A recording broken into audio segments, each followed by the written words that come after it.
everyone, it's Caitlin Lizardi here with Sizzix, and today I'm going to show you how to make your own custom-made traveler's notebook using my Sizzix Pocket Traveler's Notebook die. To get started, I'm using medium weight paper for my cover, and I'm going to laminate the paper with Scotch thermal laminating pouches to give the paper durability.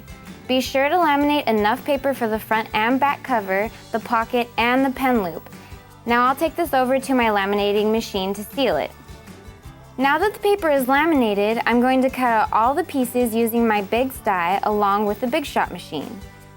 After each time you cut, be sure to poke out the pieces that get stuck in the inside of the hole punches.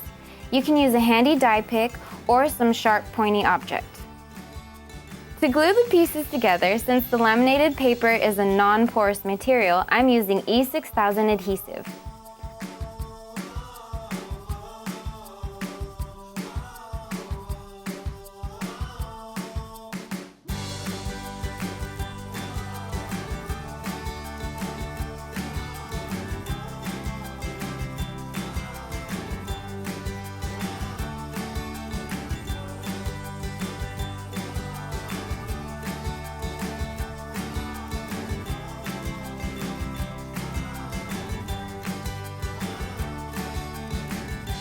For the front, I've cut the label shape 3 times to layer. I'm using my stamp that says "Bless Someone Today" from my Grace for Today stamp and die set. I'm gluing the back pieces slightly offset to add a shadow, and then I'll apply it to the cover with my E6000.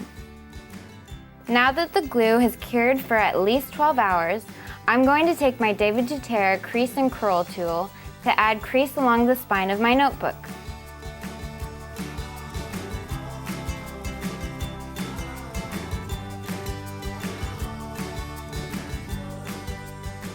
To thread the elastic, I'm using approximately 30 inches of elastic cord.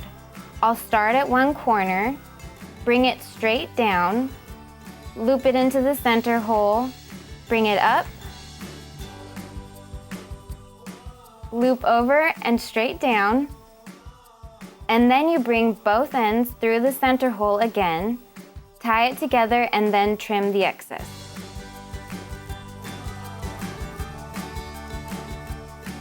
For the center loop, take the elastic cord and measure it to the center.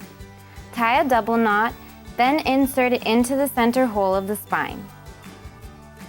Now the notebook is all ready for the inserts and embellishments.